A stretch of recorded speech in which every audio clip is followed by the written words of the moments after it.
Alhamdulillahi Rabbil Alamin.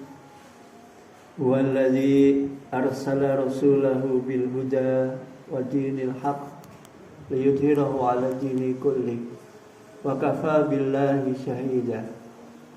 Ashhadu an la ilaha illallah wa ashhadu anna Muhammadar Rasulullah. Allahumma salli wa sallim wa barik ala Muhammadin wa ala alihi wa ashabihi ajma'in. Faya ayyuhal hadirun rahimakumullah, usikum wa nafsi bitaqwallah.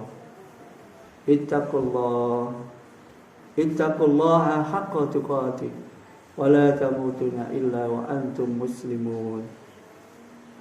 Wa qala Allah ta'ala fil Qur'anil Karim, a'udzu billahi minasy syaithanir rajim. Laqad ja'akum rasulun min anfusikum azizun 'alaihi ma 'anittum harisun 'alaikum bil mu'minina raufur rahim. Fa in tawallaw faqul hasbiyallahu la ilaha illahu 'alaihi tawakkaltu wa huwa rabbul 'arsyil 'azim. Shadaqallahul 'azim. Hadirin jamaah salat Jumat yang berbahagia rahimakumullah. Alhamdulillah, bersyukur kita dengan syukur yang sebanyak-banyaknya. Karena pada hari ini 12 Rabiul Awal adalah hari yang sangat mulia. Hari kelahiran junjungan kita Rasulullah Sallallahu Alaihi Wasallam. Di saat bangsa dan negara kita sedang dalam kondisi yang tidak stabil, banyak di antara pemimpin kita yang mungkin tidak mencerminkan kepemimpinan yang baik. Demikian juga kondisi ketika Rasulullah lahir, dengan kondisi yang sangat tidak stabil, dengan zaman yang disebut jahiliyah. Mungkin saat inilah kita sebut dengan jahiliyah modern.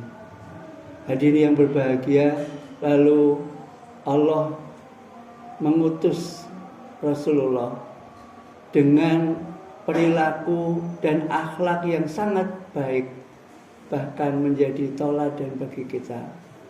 Kesempurnaannya diabadikan di dalam Al-Quran, di dalam surat At-Taubah ayat yang ke-128 dan ke-129 yang saya bacakan di awal khutbah. Laqad ja'akum rasulun min anfusikum, sungguh telah datang kepadamu seorang rasul dari golongan kita sendiri. Azizun 'alaihi ma 'anittum, yang sangat berat merasakan penderitaan kita itu sungguh diprihatinkan. Sungguh terasa penderitaan umatnya itu di dalam hati Rasulullah. Harisun 'alaikum bil mu'minina raufur rahim. Dan dia sangat menginginkan umatnya itu mendapat keselamatan di dunia dan di akhirat.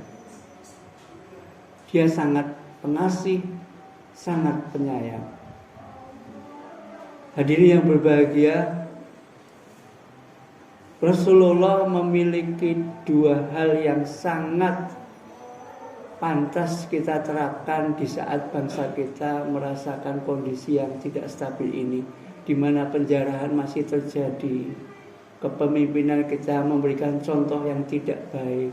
Bagaimana mungkin saat rakyat merasa apa-apa berat, daya beli menurun, para pemimpin kita justru memamerkan kekayaan, menyepelekan harkat martabat kita. Sementara kita sudah dicontohkan bahwa Rasulullah adalah orang yang sangat sedih merasakan penderitaan umatnya.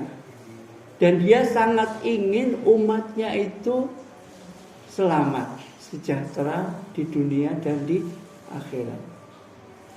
Betapa kita bisa melihat kehidupan Rasulullah yang sangat sederhana, sehingga di antara para sahabat sampai mengatakan, hiduplah sederhana meskipun apa-apa ada, apalagi di saat tidak ada apa-apa.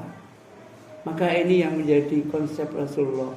Kalau dia ada kebahagiaan, dia siap menjadi orang yang terakhir merasakan kebahagiaan. Tapi jika ada penderitaan, dialah orang yang pertama merasakan penderitaan itu. Inilah yang kadang-kadang tidak kita pikirkan. Apalagi ketika seseorang sudah menjabat, menentukan nasib rakyat. Kenapa yang dipikirkan bukan rakyatnya, justru memikirkan kepentingan dirinya sendiri. Beberapa orang ahli hikmah mengatakan pemimpin itu ibarat genteng. Untuk menjadikan genteng itu memang sangat sulit. Dipilih dari tanah yang bagus, kemudian dipres dengan keadaan yang luar biasa. Bukan hanya dipres, harus dibakar. Dibakar dengan kondisi yang harusnya mematangkan dia. Sehingga ketika dia dipasang di atas pondasi yang paling tinggi, maka dia tidak akan gentar ketika menghadapi panas, menghadapi hujan. Itulah harusnya seorang pemimpin. Bukan ketika hujan dia sembunyi, ketika panas dia lari. Hadirin yang berbahagia, inilah yang dirasakan oleh Rasulullah ketika itu. Maka pantas sekali jika kita ini mencintai dia, mencintai Rasulullah. Nah, wujud cinta itu mari kita praktekkan dalam kehidupan kita. Karena kita, masing-masing diri kita adalah seorang pemimpin. Kullukum ra'in. Setiap kitanya adalah pemimpin. Maka hendaklah kita bisa menjadi pemimpin dari siapa yang kita pimpin. Kalau kita sebagai rumah tangga, ya kita menjadi bapak rumah tangga yang baik. Tidak akan tenang hati kita sebelum anggota keluarga kita selamat di dunia dan di akhirat. Sehingga pesan Allah, ku anfusakum wa ahlikum naron.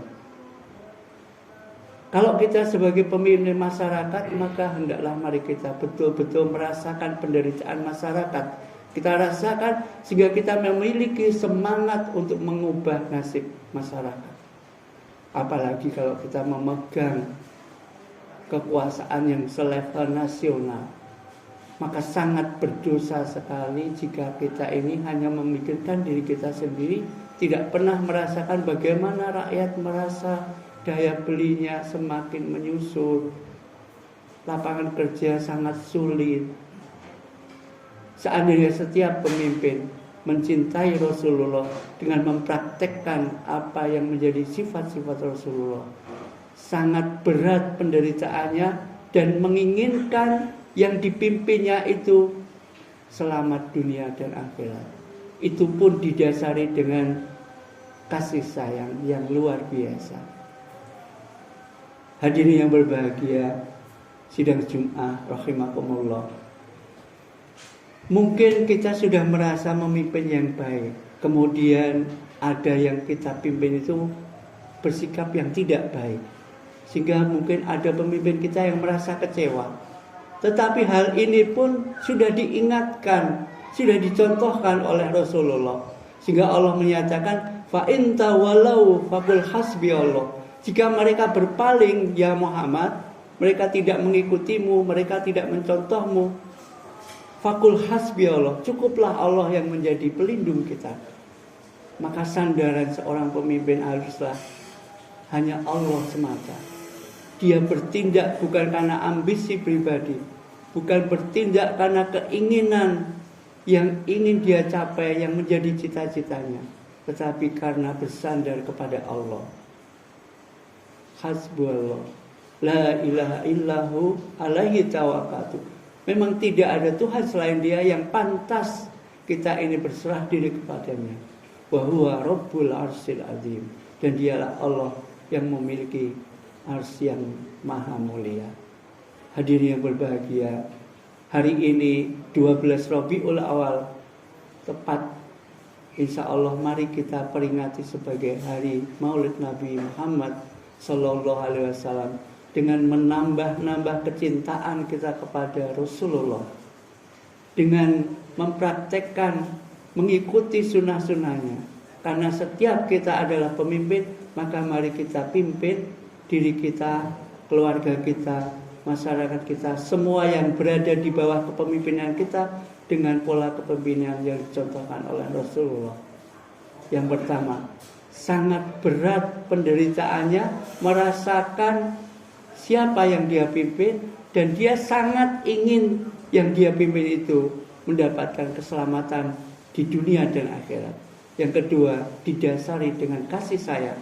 Seandainya toh pun yang kita pimpin ini ada yang tidak baik, ada yang tidak patuh, ada yang tidak taat, maka Rasulullah mencontohkan, kembalikan semua kepada Allah. Bertawakallah kita kepada Allah. Insya Allah siapapun yang bertawakal kepada Allah, Allah akan mencukupkan segala kebutuhannya. May yatawakkal 'ala Allah fahuwa hasbuh. Hadirin yang berbahagia, semoga di hari yang mulia ini kita bisa mencontoh, mencintai dan mempraktekkan sunnah-sunnah Rasulullah, sehingga insya Allah kita betul-betul akan mendapatkan syafaat Rasulullah di yaumul qiyamah. Allahumma amin. Barakallahu li wa lakum fil Qur'anil azim wa nafa'ani wa iyyakum bima fihi minal ayati wa dzikril hakim. Wa taqabbala minni wa minkum tilawatahu wastaghfiruhu innahu huwal ghafurur rahim.